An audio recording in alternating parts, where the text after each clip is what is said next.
She thinks it started when she turned 18. She thinks that moment, when the create account button unlocked, was the beginning. But the trap was set years before. Not with chains, not with threats, with likes, with filters, with quiet praise from strangers watching her grow up from the shadows. They groomed her. Society groomed her. The algorithm groomed her. Not in alleys or basements, but in plain sight.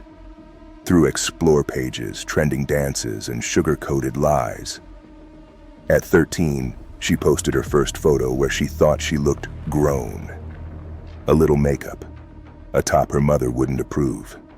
She got compliments, not from friends, from men, much older.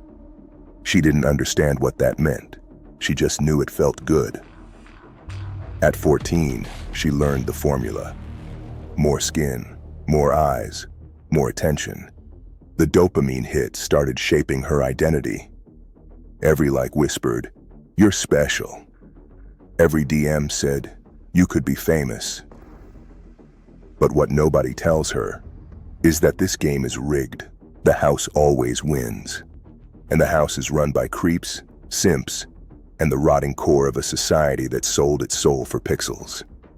OnlyFans didn't create this. It just monetized the decay. This is Black Signal, a transmission they didn't want you to receive. You've entered the dead zone, where illusions die and truth speaks without mercy.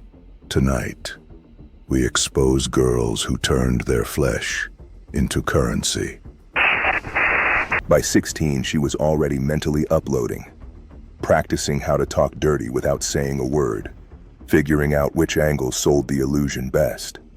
She wasn't thinking about art, or value, or meaning. She was preparing for war in a digital brothel. But she thought it was empowerment. Her phone became her mirror. Validation replaced love. She stopped dreaming about becoming someone and started studying how to become something desirable. And the predators? They were patient. They knew the law. They waited. 2 years, 3 tops. Then they could pay. Then they could consume. Then they could own her. Not in flesh, but in memory, in fantasy, in file folders labeled New 18. There are forums where they count down girls' birthdays like it's Christmas.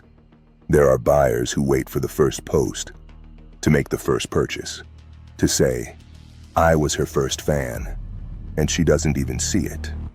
Because the world told her it was normal, that this is how girls win now.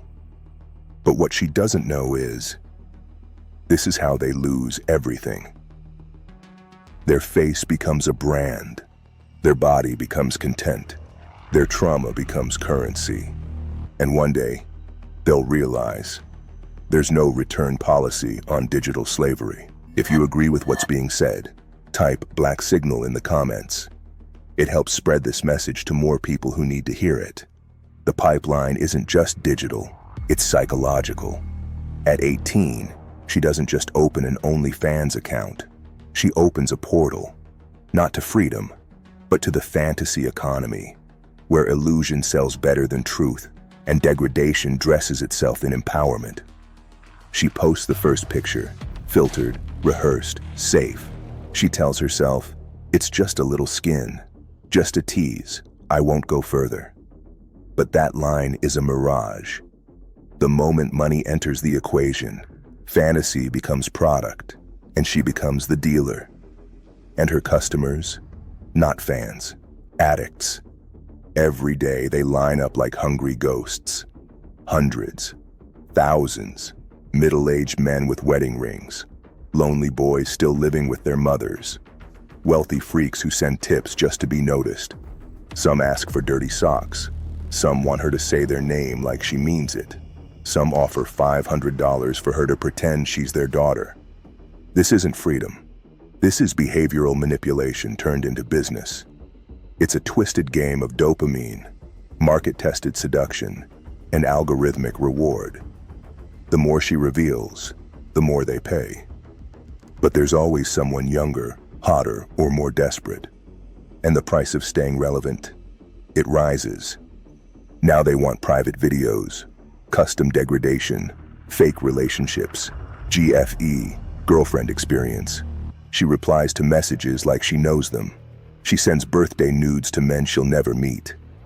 She pretends to care because caring pays. The irony. The platform markets it as empowerment. But this isn't power. It's a leash wrapped in gold. Some of her followers are mentally unstable. One tracks her location. Another says he'll kill himself if she doesn't reply. One offers to buy her bath water. Another her used tampons. This is real. These transactions happen. There's a market for every taboo, every humiliation, every dark fetish. And when she hesitates, when she tries to slow down, the money dips, her followers drop. She gets buried under the algorithm, and panic sets in. That's when desperation starts whispering again. Maybe just one explicit set. Maybe one more video. Just this time. I'll stop after this, I swear. But that last time never ends, because the machine doesn't let go once you feed it. Stay tuned for part 4. It goes deeper into how isolation, manipulation, and silence tighten the noose even further. You don't notice it at first. The disconnection, the slow decay. She's online all day, talking to thousands, yet more alone than she's ever been. That's the paradox. She's surrounded by digital affection, hearts, fire emojis, "You're so perfect" DMs. But there's no one to call when the breakdown hits at 3 a.m. No one to tell her she's still human when the mask slips. Because in this world, the moment you show weakness, you lose value. OnlyFans doesn't build community. It builds performance. It's not social. It's transactional. And she's not a person anymore. She's a product, constantly optimized, constantly judged, constantly ranked. Her old friends don't understand. They pull away. Some resent her. Some mock her behind closed doors. Others fetishize her success, but wouldn't let their own sister near it. Even her family walks on eggshells. She avoids their calls. She doesn't want to hear their tone. Doesn't want to explain what she's become. Isolation deepens. Her sense of self begins to fragment. She used to scroll Instagram and feel envy. Now she scrolls and feels disgust. She sees other girls selling more, doing worse, getting praised for it. She tells herself, "At least I'm not doing that." But deep down, she knows she's next in line. Every platform amplifies the noise. More competition, more content, more expectations. No time to breathe, no space to think, no one to trust. Some girls reach out, try to connect, offer advice, but it's not support. It's market talk. Tips on lighting, pricing tiers, engagement strategies. They're drowning too, but pretending they're swimming in gold. No one talks about the panic attacks. No one admits they feel gross after filming. No one dares say they miss real intimacy. Because vulnerability doesn't sell. And the audience? They don't want her truth. They want the illusion. Always happy, always horny, always available. So she isolates further and puts on the mask. Because the show must go on. Part 5. Digital scars never fade. Here's the part they don't tell you when they hype the quick money. The internet never forgets. What you post at 18 follows you forever. Even if you delete it. Even if you retire. Even if you change your name, your job, your city. It's out there.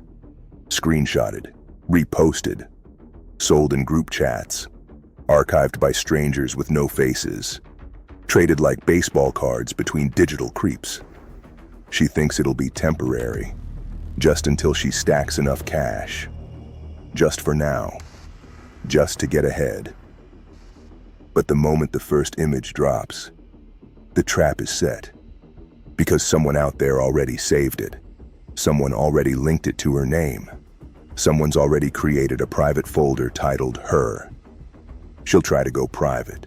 She'll try to start over, but her name will always echo on Reddit, on Telegram, on anonymous forums. She'll land a job interview and wonder if the HR manager has seen her nude.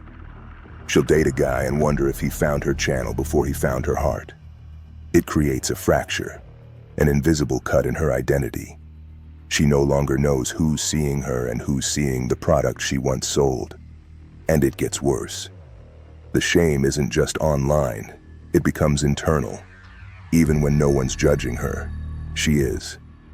She looks in the mirror and sees fragments of the content, scenes she was proud of then, but can't look at now without flinching. She thought she had control. She thought deleting the profile meant deleting the past. But the digital world doesn't work that way. Once the genie is out, there's no putting it back in the bottle.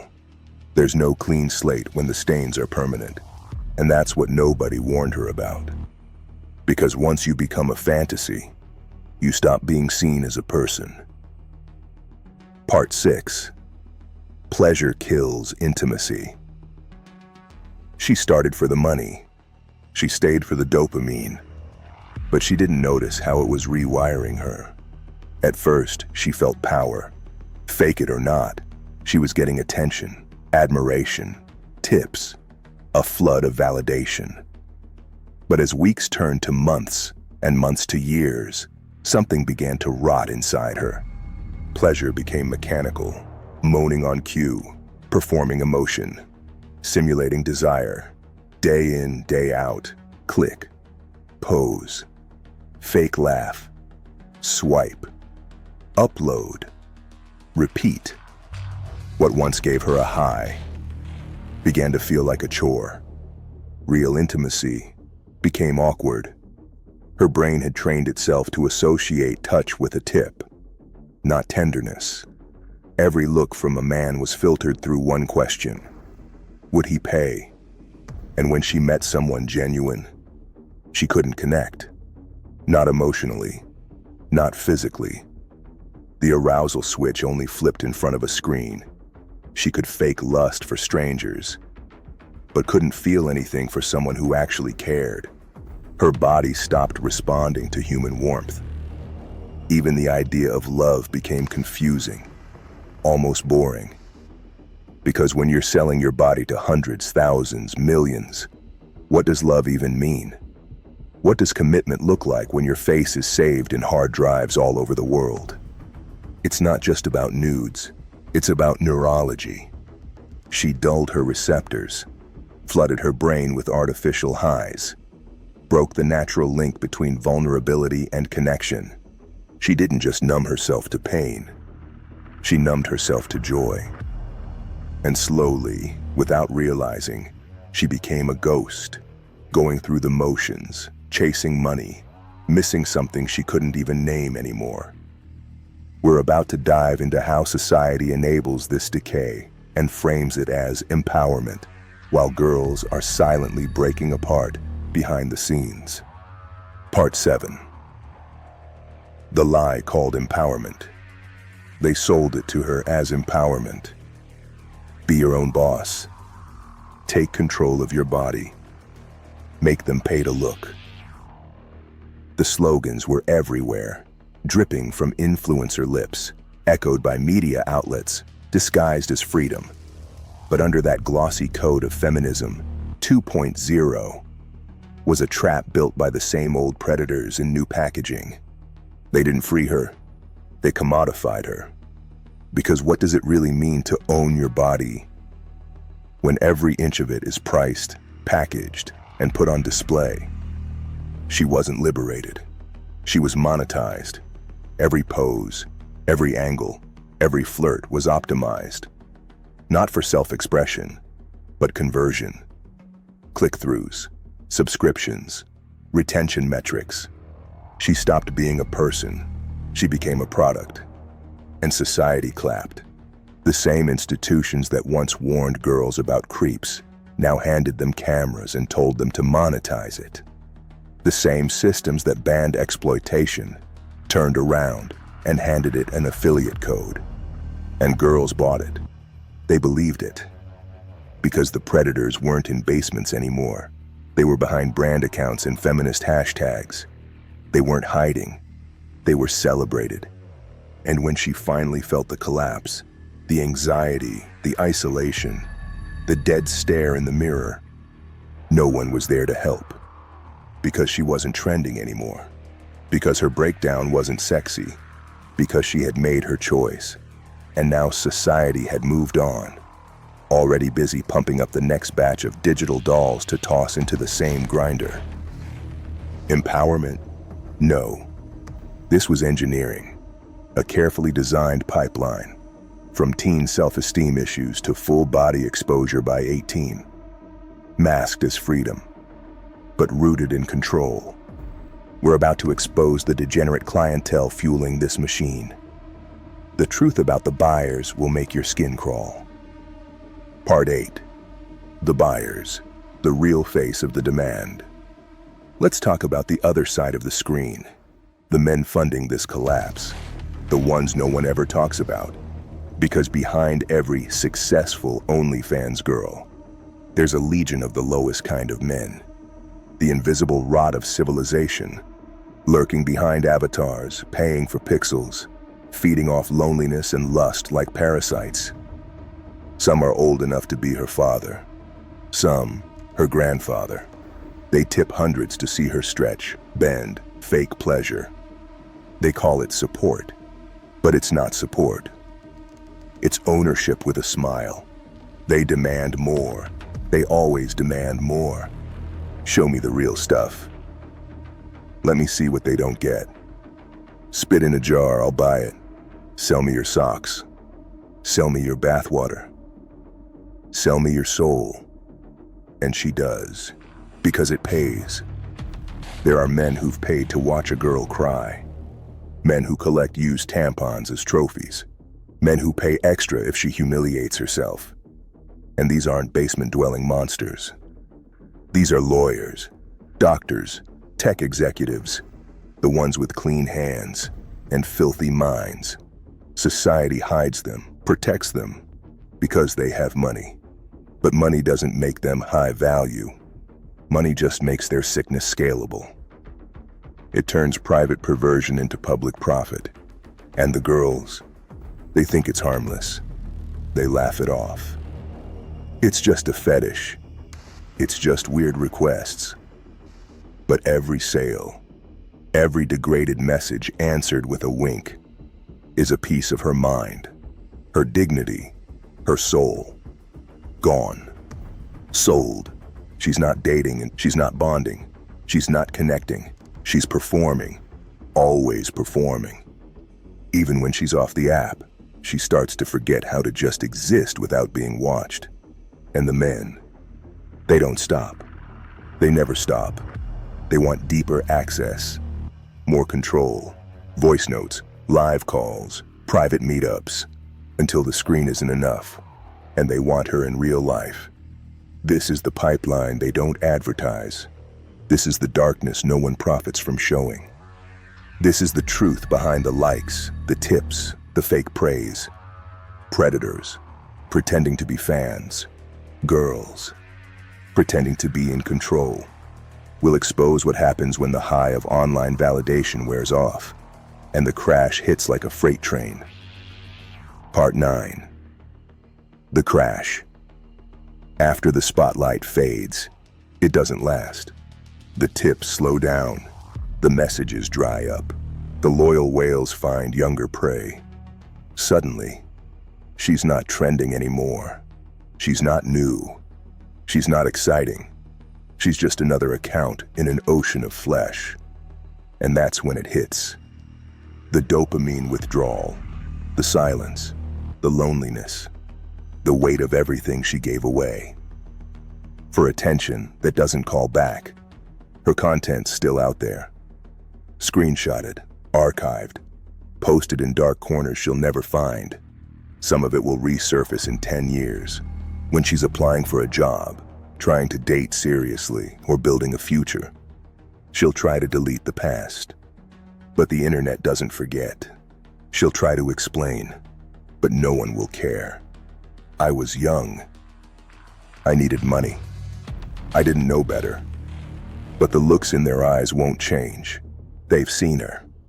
And now, that's all they'll ever see. Worse than that, she can't see herself the same either. How do you go back to innocence when you sold it by the pixel? How do you love when every touch feels like a transaction? She's numb, emotionally detached, hyper-vigilant, suspicious of men who show interest, because she can't tell the difference between genuine and horny anymore.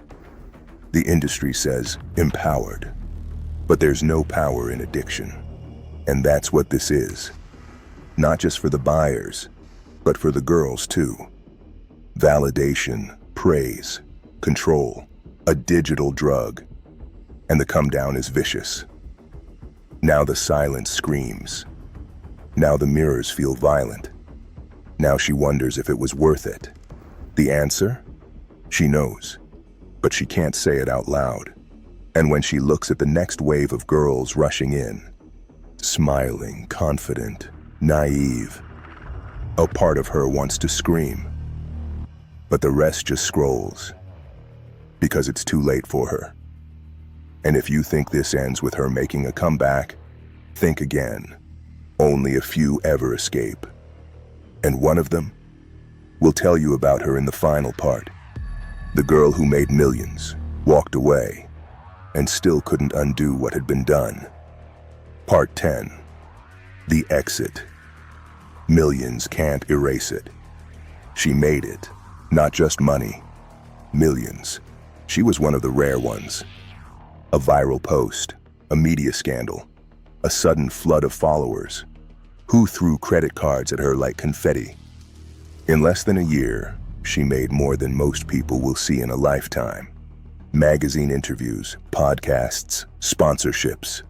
She was praised for being smart, for monetizing her body, for breaking the system. She bought a car, she bought a house. She even started her own business. Then she vanished, deleted the account, ghosted her fans, disappeared from the spotlight. People thought she just moved on.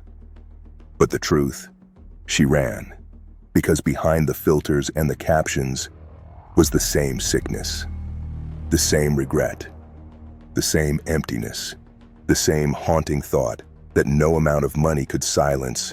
What did I become? She had everything, and it still wasn't peace. It still wasn't dignity. It still wasn't love. She tried dating. Didn't work. Men either worshipped her or resented her. She tried therapy. It helped, but only in explaining the damage. It didn't erase it, because while the bank account was full, her soul wasn't. She still got recognized. She still got DMS from strangers. She still had her past floating online like a ghost. That wouldn't let her sleep. She even wrote a post once, never published it, but she saved it in her notes. It said, "I thought selling myself meant I was in control, but I was just the product. I built a cage out of fame and called it freedom." She left OnlyFans. She never went back, but she never found herself either, because the internet gave her everything and took everything back with interest. And that's the part no one tells the new girls, that even if you win this game, you still lose something you can't buy back. This isn't a fairy tale. It's a warning. End of transmission. This has been Black Signal. You found this transmission for a reason. What you do with it is up to you.